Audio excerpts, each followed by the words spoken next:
உக்ரைனோட highways, உக்ரைனோட ரோடுகள்லாம் அதிகமான வாகனங்கள் அப்படியே நிப்பாட்டப்பட்ட நிலையில இருக்கு. இது போல வீடியோ பதிவுகள் உக்ரைன்ல அதிகமா பகிரப்பட்டுட்டு வருது. உள்ள இருக்கக்கூடிய மக்கள் கோபமடைறாங்க. ரெசிஸ்டன்ஸ் அதிக அளவுல இருந்துட்டு இருக்கு. மக்கள் போருக்காக வரமாட்டேறேன், இந்த நாட்டை காப்பாத்துறதுக்காக வாங்க சண்டை பிடலான்னு கூப்பிட்டா வரமாட்டேறேன் அப்படிங்கிறதோட சொல்லப்பட்டு வருது. ரெண்டாவது, டிசிசி எம்ப்ளாயிஸும் முடிஞ்ச வரைக்கும் போராடி நபர்களை இழுத்து போடுறாங்க. சைட்ல லைனா வீடியோ பதிவுகள் லோட் ஆயிட்டே இருக்கு, பாத்தீங்கன்னா தெரியும். இந்த டிசிசி எம்ப்ளாயிஸ் மத்தியிலையும் ஒரு போலீஸ்காரர் வந்து பாத்தீங்கன்னா பாவம் விட்டுருங்கப்பா அப்படிங்கிறது போல தப்பிக்க விட்டா ஒரு காட்சிகளும் ரெக்கார்ட் ஆயிட்டு இருக்கு. இது போல ஏகப்பட்ட விஷயங்கள் அப்படி இருந்தாலுமே கண்ணாடி வழியெல்லாம் தூக்கி உள்ள போடுறது, இது போல ஏகப்பட்ட விஷயங்கள் பதிவுகள் வெளியே வந்துகிட்டு இருக்கு. இது எல்லாத்தையும் பார்க்கும்போது எனக்கு உலகப்போர் 2 அப்போ பிரிட்டன்காரங்க இருக்கிறாங்க இல்லையா, அந்த டேஷ் பிரிட்டன்காரங்க நம்ம நாட்டிலையும் நம்மளோட ஆண்களையும் இப்படிதான் புடிச்சிட்டு போனாங்க. சண்டைக்கு போக மாட்டேன்னு சொன்னா ஏகப்பட்ட சித்திரவதைகளை பண்ணியிருக்கிறாங்க. நம்மளோட ஆண்களுக்கும் இதே நிலைமை. அந்த டைம்ல வந்து யூடியூப் இருந்துச்சு அப்படின்னா, அந்த டைம்ல எல்லாத்துக்கிட்டையும் மொபைல் போன் இருந்துச்சு அப்படின்னா, இந்தியா முழுவதும் இது போல காட்சிகள் ரெக்கார்ட் ஆயிருந்திருக்கும்.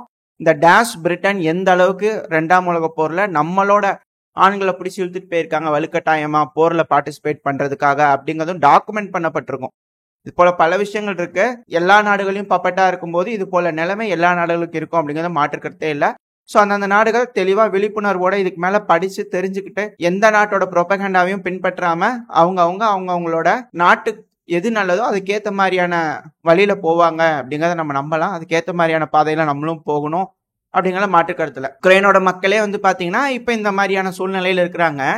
இந்த டைம்ல வந்து பாத்தீங்கன்னா ஆகஸ்ட் 2 அப்போ அந்த போஸ்ட் இது சைல இமேஜ் லோடா இருக்கும். விடுதலை உங்களை அழைக்கிறது, வாங்க ஃப்ரீ லீஜன்ல ஜாயின் பண்ணிக்கலாம். F-16 ஓட்ட தெரிஞ்சுன்னா வாங்க, எங்கிட்ட வண்டி வந்துருச்சு எடுத்து ஓட்டலாம் வாங்க அப்படிங்கிறது போல ஏதோ டாக்ஸிக்கு டிரைவர் கேட்கற மாதிரி கூப்பிட்டு இருக்காங்க உக்ரைன் தரப்புல இருந்து. சரி ஓகே, யாராவது இருந்தாங்க ஏதாவது ஜாயின் பண்ணும், ஸ்லாவா உக்ரைனுக்கு யாராவது ஜாயின் பண்ணா போய் ஜாயின் பண்ணிக்கங்க, F-16 ஓட்ட தெரிஞ்சதுன்னா ஜாயின் பண்ணிக்கலாம், ஓகேங்களா? இல்ல இங்கிலீஷ் தெரியுது, பெரிய பிரச்சனையா இருக்கு. இங்கிலீஷ் தெரிஞ்சிச்சுன்னா போங்க, நீங்க சொல்லி தருவாங்க, அதுக்கப்புறம் நீங்க எடுத்துட்டு போய் ரஷ்யா உண்டு இல்லைன்னு குழந்தை கட்டிடலாம். ஸோ இது போல வேலைகள்லாம் இருக்கு. இந்த போஸ்டுக்கு கீழே வந்து பாத்தீங்கன்னா ரஷ்யா தரப்புல அந்த ஆதரவாளர்கள் இருப்பாங்க இல்லையா, அவங்க வந்து ஒரு வீடியோ டாக் பண்ணியிருந்தாங்க. சைட்ல வீடியோ பதிவுகளோட இருக்கும். அந்த துருக்கியோட F-16 அந்த கருங்கடல் பக்கத்துல வந்திருப்பாங்க போல இருக்குது. அப்படியே சைலண்டா வராங்க ரஷ்யா தரப்புல இருந்து. பார்க்கும்போதே தெரிஞ்சிருக்குது ஓகே அப்படிங்கிறது போல. அப்புறம் இந்த F-16ன்றதுனால சில காமெடி எடுத்து ஓரமா வச்சு சில முக்கியமான விஷயங்கள் டீட்டெயில்ஸ் வந்துடலாம். என்னன்னா இப்ப F-16 வந்து 10 விமானங்கள் உக்ரைனுக்கு கொடுத்துக்கிறாங்க, ஆபரேஷனலா இருக்கக்கூடிய விமானங்கள். இதுல டம்மியான விமானங்களா வேணும் இல்லையா, மார்க்கிங்கா நம்ம பார்த்தோம் உக்ரைன் தரப்பு வந்து இது போல இமேஜஸ் எல்லாம் வெளியே வந்துட்டு இருக்குன்ட்டு. இப்ப திடுக்கிடும் தகவல என்ன வந்திருக்கு அப்படின்னா, டீகமிஷன் செய்யப்பட்ட F-16 விமானங்களை வந்து பாத்தீங்கன்னா போர் விமானங்களை உக்ரைனுக்கு அதிக அளவுல கொடுத்துருக்காங்க. ஒரு 30-40 கொடுத்துருக்காங்க அப்படிங்கிற சொல்லப்பட்டு வருது. ஸோ டோட்டலா 50 F-16 அப்படிங்கிறது போல கணக்குல இருக்கும். அதை வந்து டீகாயின்னு சொல்ல முடியாது, வந்து டீகமிஷன்டு. பார்க்கறதுக்கு ஒரிஜினலாட்டியே இருக்கும், எடுத்து ஓட்டுற மாதிரியே இருக்கும், ஆனா பெயிண்ட் அடிச்சு பொம்மையாட்ட வச்சிருப்பாங்க. இதனால என்னப்பா ஒரு மாற்றம் கிடைக்க போகுது அப்படின்னு கேட்டீங்கன்னா, அது ஒரிஜினல் தான் அப்படின்னு ரஷ்யா தரப்புல நினைச்சுக்குவாங்க. ரீகனிஷன் ட்ரோன்கள்லாம் வரும்போது மார்க்க என்னதான் அடிச்சாலும் அது வேறையா இருந்தாலும் டீகமிஷன் செய்யப்பட்டது அப்படிங்கும்போது நம்ம யோசிக்க வேண்டியதா இருக்கு. அது மட்டும் இல்லாம இந்த டீகமிஷன் செய்யறதுல இருக்கக்கூடிய ஸ்பேர் பார்ட்ஸை கூட பெருமளவில் எடுத்து உக்ரைன் பயன்படுத்திக்குவாங்க. ஸோ பல இடங்கள்ல F-16 எடுத்து வச்சிருக்கிறதா காட்சிகள் பார்த்துக்கிட்டே இருப்பாங்க ரஷ்ய தரப்புல இருந்து. எந்த இடத்துல இருந்து அந்த ரியலான F-16 ஆப்ரேட் பண்றாங்க அப்படிங்கிறது தெரியாது. இது எல்லாமே டைவர்ஷன் அட்டாக் தான். F-16 இங்கதான் இருக்கு பாருங்க, இந்த பேஸ்ல இருந்து டேக் ஆஃப் பண்ணும், அந்த பேஸ்ல இருந்து டேக் ஆஃப் பண்ணும்னு சொல்லிட்டு மால்டோவால இருந்து டேக் ஆஃப் பண்ணி வந்துடலாம் அப்படிங்கிறது போலாம் சொல்லப்பட்டு வருது. ஸோ இது போல கருத்துக்கள் இருக்கு, மேபி ப்ரொபகண்டாவா கூட இருக்கலாம். பட் ஆனா டீகமிஷன் செய்யப்பட்ட F-16 உக்ரைனுக்குள்ள வருது அப்படிங்கறதுல எந்த ஒரு மாற்றமும் இல்லை. அது நடக்கதான் செய்யுது. ஏன்னா டீகைன்ஸ்க்காக கொடுக்கதான் செய்வாங்க, ஸ்பேர் பார்ட்ஸ்க்காக கொடுக்கதான் செய்வாங்க. அதை நம்மளால புரிஞ்சுக்க முடியுது. இப்படி இருக்கும் சூழ்நிலையில லாஸ்ட் டேஸ் ஆஃப் பேட்டில் அப்படிங்கிறது நம்மளால தெளிவா பார்க்க முடியுது. அதாவது இந்த போரோட முடியும் தருவாய் இருக்கு இல்லையா, ஸோ இரு தரப்புலையும் டஃப்பான ஃபைட் கொடுத்துட்டு இருக்காங்க. ஒரு தரப்புல ரஷ்ய வீரர்கள் முன்னேறிட்டு இருக்காங்க, இன்னொரு தரப்புல கொஸ்கலா கடைஞ்சிட்டு இருக்காங்க. இப்ப ரஷ்ய தரப்புல இருக்கக்கூடிய கேள்விகள்லாம் கேட்டுட்டு இருப்பாங்க இல்லையா, ஸோ அதுக்கான பதில்கள் அவங்க பேசிக்கிறதெல்லாம் வச்சு பார்க்கும்போது இப்போ உள்ள வந்திருக்காங்களா இதெல்லாம் மீட் எடுக்கணும்னு நீங்க நினைச்சீங்கன்னா 1 வருஷத்துக்கிட்ட ஆகுமேப்பா. இப்போ 300-400 கிலோமீட்டர்லாம் வராங்கன்னா 3 வருஷம் 2 வருஷம்லாம் ஆகும்லப்பா அப்படிங்கிறது போல ஒரு கேள்விகள் வருது இல்லையா. சிம்பிளா அவங்க கிட்ட இருந்து ஒண்ணு இல்லைங்க, 3 மாசத்துல அவங்களே பின்னாடி போயிருவாங்க அப்படிங்கிறது போல அவங்க தரப்புல இருக்கு. சண்டையெல்லாம் பிடிக்கணும் அப்படிங்கிற பெருமளவுல நீட் இல்லை அப்படிங்கிறாங்க. ஏன் அப்படின்னு கேட்டீங்கன்னா, ஒண்ணுமே இல்ல, எலக்ட்ரிசிட்டி வேணும், பவர் பிளான்ட்டுக்கு இல்லாம நம்ம முடிஞ்ச வரைக்கும் அந்த பிளாங்கிங்கை விரிவடைய வச்சுக்கிட்டே இருந்தோம்னா பெல்கிராட்ல வந்து அணு ஆயுத ஸ்டோரேஜ் ஃபெசிலிட்டி இருக்கு, அதுக்கு தான் ட்ரை பண்ணியிருந்தாங்க இதுக்கு முன்னாடி. ஸோ அந்த பேட்டில் பிளான் வந்து ரஷ்ய தரப்பு வந்து எப்படி எக்ஸ்பிளைன் பண்றாங்கன்னா, இனிஷியலா உக்ரைனோட பிளான் வந்து ரெண்டா இருந்திருக்கு. 2 டார்கெட் வச்சிருக்காங்க. ஒன்னு இந்த கர்கிவ் பாதையிலேருந்து இதே போல ஒரு மேசிவான ஒரு இன்கர்ஷன் பண்ணி பெல்கிராடுக்குள்ள ரஷ்யாவோட அந்த அணு ஆயுத ஸ்டோரேஜ் டிப்போ இருக்கு இல்லையா, அதை நோக்கி போய் பிடிச்சிடலாமா அப்படிங்கிற முதல் இன்கர்ஷனுக்கு பிளான் பண்ணியிருக்காங்க. செகண்ட் இன்கர்ஷன் வந்து பாத்தீங்கன்னா சும்மியிலேருந்து முன்னேறி போய் இந்த நியூக்ளியர் பவர் பிளான்ட்டை பிடிச்சிடலாமா அப்படிங்கிறது போல இந்த ஃபர்ஸ்ட் அட்டாக் அங்க போறது. ஸோ அந்த இடத்துல உக்ரைனோட வீரர்கள் முன்னேற சைமல்டேனியஸா சும்மியிலேருந்து ஒரு இன்கர்ஷன் பண்ணும்போது ரஷ்யா வந்து அவங்களோட டிஃபென்ஸ் லைன் கொலாப்ஸ் ஆயிரும் அப்படிங்கிறது போல மாஸ்டர் பிளான்லாம் பண்ணியிருக்காங்க. பட் ஆனா இந்த இடத்துல பெல்கிராட் பகுதியில் வந்து பாத்தீங்கன்னா முன்னாடியே ப்ரியம்டிவ் ஸ்ட்ரைக்கா இந்த ஒச்சான்ஸ்க் பகுதியிலும் லிப்டஸ்க் பகுதியிலும் முன்னேறிட்டாங்க. ஸோ அந்த இடத்துல ஏகப்பட்ட பேட்டில் நடக்குது. பயங்கரமான உயிரிழப்புகள் ரஷ்யா உக்ரைன் தரப்புல நடந்துகிட்டு இருக்கு. ரஷ்ய தரப்பு வந்து கம்மியான நபர்கள் தான் உள்ள இருக்கிறாங்க. பட் ஆனா பெருமளவுல தடுத்து நிறுத்திட்டாங்க. உக்ரைனோட அந்த இன்கர்ஷனை பெல்கிராட் பகுதியை தடுத்து நிறுத்திட்டாங்க. ஆனா இந்த பகுதியில சும்மியில ரஷ்ய தரப்புல வரட்டும் பார்த்துக்கலாம் அப்படிங்கிறதுக்காக பிளாங்க் வந்து விரிவடை வச்சிருக்காங்க. ஸோ 2 ஆபரேஷனல் டார்கெட்ஸுமே இப்ப உக்ரைனுக்கு ஃபெயிலியர் ஆயிடுச்சு. எதுவா இருந்தாலும் 3 மாசத்துக்குள்ள இந்த 2 பாயிண்ட்ஸையுமே உக்ரைன் வந்து பிடிச்சிருக்கணும். 3 மாசத்துக்குள்ள அவங்க பிடிக்க முடியாது இல்லையா. ஸோ அதுக்கப்புறம் வின்டர் வந்துடும், கண்டிப்பா எலக்ட்ரிசிட்டி வேணும். அந்த ஒரு காரணத்துல அவங்களே போயிருவாங்க. சண்டையெல்லாம் பிடிச்சு மீட் எடுக்கணும்னு நீடு கிடையாது அப்படிங்கிறது போல ரஷ்ய தரப்புல பேசிட்டு இருக்காங்க. மேபி இருக்கலாம்.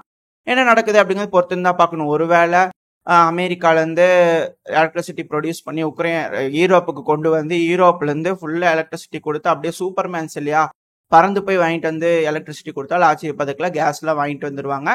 வேற மாநில ரகம் அவங்க என்ன நடக்குது அப்படிங்கிறத நம்ம பொறுத்து இருந்து பார்த்துக்கலாம். ஆனா இது போல சூழ்நிலைகள் இங்க அடாப்ட் ஆயிட்டு இருக்கு. 2வது இந்த ட்ரோன்கள் வந்து தொடர்ந்து ரஷ்யாவை அட்டாக் பண்ணிட்டு இருக்காங்க. இப்போ வந்து பாத்தீங்கன்னா கர்ஸ்க், ஒரான்ஸ், 2வது பெல்கிராட் பகுதி, இந்த பகுதியிலாம் அட்டாக் நடந்துச்சுன்னு சும்மா சொல்லிட்டு இருக்கிறாங்க ரஷ்யா தரப்புல இருந்து அப்படிங்கிறது போல உக்ரைன் தரப்புல சொல்லிக்கிறாங்க.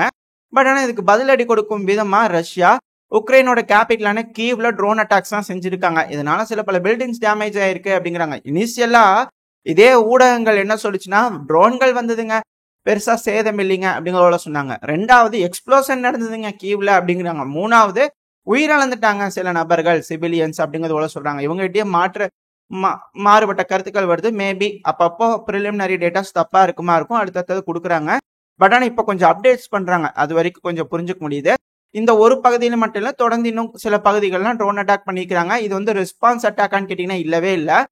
இது வந்து சும்மா நார்மலா ஏர் டிஃபென்ஸ் சிஸ்டம்ல உள்ள வந்திருக்கு இல்லையா, அதை ப்ரெஷர் டெஸ்ட் பண்றதுக்கான ஒரு ப்ரிலிமினரி அட்டாக்கா இருக்கும். மேசிவான அட்டாக் பின்னாடி ரெடி பண்ணிட்டு இருக்காங்க. ரீக்ரூப் பண்ணதுக்கு அப்புறம், ஏன்னா 2 ஏர்பேஸ் அடி வாங்கியிருக்கு இல்லையா, ஸோ ரீக்ரூப் பண்ணதுக்கு அப்புறம் ஒரு மேசிவ் அட்டாக் பண்ணலாம் அப்படிங்கிறது போல எதிர்பார்த்து வெயிட் பண்ணிட்டு இருக்காங்க ரஷ்ய தரப்புலாம். இந்த டைம்ல வந்து பாத்தீங்கன்னா உக்ரைனோட ட்ரோன்கள் பெலரூஸோட பார்டர் பகுதியை கிராஸ் பண்ணி போயிடுச்சு. லுகசென்கோ அவர்கள் பயங்கரமா கடுப்பாயிட்டாரு. பெலரூஸோட பார்டர் பாத்தீங்கன்னா மேப்ல காட்டுறவங்களுக்கு தெரியும் எந்த பார்டர் பகுதியில அது பறந்துருக்கு அப்படிங்கிறது போல.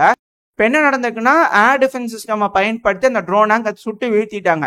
இப்ப லுகசென்கோ அவர்கள் நேர்லயே போய் அந்த ட்ரோனை பார்த்து அந்த பார்ட்ஸ் எடுத்துட்டு போய் உக்ரைனோட எம்பசி வந்து பெலரூஸ்ல இருக்கும் இல்லையா, அவரையும் கூட்டிட்டு போய் பாருங்க, என்னப்பா பண்ணிட்டு இருக்கிறீங்க, எங்களோட ஏர் ஸ்பேஸ்ல ட்ரோன் ஆப்ரேட் பண்ணிட்டு இருக்கிறீங்களா அப்படிங்கிறது போல அவர் தரப்புல கடுமையான கோபங்கள் வந்துருச்சு. என்ன ஒரு காரணம்னா மாஸ்கோ அடிக்கணும் அப்படிங்கும்போது உக்ரைன்ல இருந்து கிளம்பி போறது அப்படியே பெலரூஸ் ஏர் ஸ்பேஸ் தான் சும்மா இருக்குது, அந்த வழியா போய் போயிடலாம் அப்படிங்கிறது போல ஈஸியா இருக்கும் அப்படிங்கிறது போல போயிருக்கிறாங்க. அப்படி போகும்போது அது கொஞ்சம் சிக்கலா இருக்கு. அந்த இடத்துல சுட்டி வீழ்த்திட்டாங்க. பெலரூஸ் தரப்பு வந்து அல்டிமேட் வேற கொடுத்துட்டாங்க. இன்னொரு தடவை உங்களோட ட்ரோன் எங்களோட ஏர் ஸ்பேஸ்க்குள்ள வந்துச்சுன்னா நாங்க உள்ள இறங்கிடுவோம் அப்படிங்கிறது போல. இன்னொன்னு இது எல்லாத்துக்கும் மேல இந்த பெலரூஸ் இருக்கிறாங்க இல்லையா, அவங்க உக்ரைனோட பார்டர் பகுதியில் வந்து பாத்தீங்கன்னா அதிகமான போர்ஸஸை ரீடிப்ளை பண்ண ஆரம்பிச்சிட்டாங்க. இதுக்கு முன்னாடி வந்து பாத்தீங்கன்னா பெலரூஸ் அந்த இடத்துல போர்ஸ் வச்சிருந்தாங்க. அப்ப இதே ட்ரையாங்கிள் சிம்பிள் போட்டுட்டு உக்ரைனோட போர்சஸ் வந்து பாத்தீங்கன்னா அந்த இடத்துல அதிகமா இருக்கிறாங்க அப்படிங்கிறது போல பெலரூஸ் தரப்புல கம்ப்ளைண்ட் பண்றதா நம்ம செய்திகள்லாம் பார்த்திருந்தோம் இல்லையா. அந்த டைப்ல 2 தரப்புலயும் உட்காந்து பேச்சுவார்த்தை நடத்தி 2 பேரும் நீங்களும் ட்ரூப்ஸை விட்ரா பண்ணுங்க, நாங்களும் ட்ரூப்ஸை விட்ரா பண்ணுங்க அப்படிங்கிறதோட சொல்லும் போது இவங்க என்ன பண்ணிட்டாங்க, உக்ரைன் தரப்புல இருந்து அந்த ட்ரூப்ஸை கொண்டு வந்து சுமி ஓப்லாஸ்ட் வச்சு சுமில இருந்து ஒரு இன்கர்ஷன் பண்ணிட்டாங்க. இப்ப அங்க ட்ரூப்ஸ் இல்ல, பெலரூஸ் தரப்பு வந்து ட்ரூப்ஸை கொண்டு வந்து வச்சுட்டாங்க. இப்போ உக்ரைனுக்கு கலங்க ஆரம்பிச்சிருக்கும்ல, ஒருவேளை அங்க ட்ரூப்ஸை ரீடிப்ளை பண்றது இன்னும் கொஞ்சம் அதிகமா டிப்ளை பண்ணலாமா, இல்ல இங்க வந்து ப்ரொடெக்ஷனுக்கு கொடுக்கணுமா, அல்டிமம் வேற கொடுத்துக்கிறாரு பெலரூஸோட அதிபர் அப்படிங்கிறது போல இருக்கு. சோ சூழ்நிலை இப்படி இருக்கும்போது பெலரூஸ் தரப்புல இருந்து வந்து பாத்தீங்கன்னா ட்ரோன்களை சுட்டு வீழ்த்த போறோம் அப்படிங்கிறது போல சொல்லிக்கிறாங்க உக்ரைனோட ட்ரோன்கள். இது எப்படி அப்படிங்கிறது தெரியல. பெலரூஸ் உள்ள வராங்கன்னு வச்சுக்கோங்களேன், இதுக்கான சமிக்கை எப்படி அப்படின்னா உக்ரைன்ல இருந்து லான்ச் பண்ணக்கூடிய எல்லா ட்ரோன்களையும் நாங்க சுட்டு வீழ்த்துவோம், உக்ரைன்ல இருந்து லான்ச் ஆகக்கூடிய மிசைல்கள் எல்லாத்தையும் நாங்க சுட்டு வீழ்த்துவோம் அப்படிங்கிறது போல பெலருஸ் தரப்பு வந்து சொல்லிட்டாங்கன்னு வச்சுக்கோங்களேன், கண்டிப்பா அவங்க உள்ள இறங்க போறாங்கன்னு அர்த்தம். ஏன்னா எப்பவுமே அந்த ஏர் டிஃபென்ஸ் சிஸ்டம் பாதுகாப்பு வந்து முதல்ல உள்ள போகக்கூடிய வீரர்களுக்கு கொடுக்கணும். அதான் பிரிலிமினரியா செய்வாங்க. ஸோ இதுதான் ஸ்டெப் 1.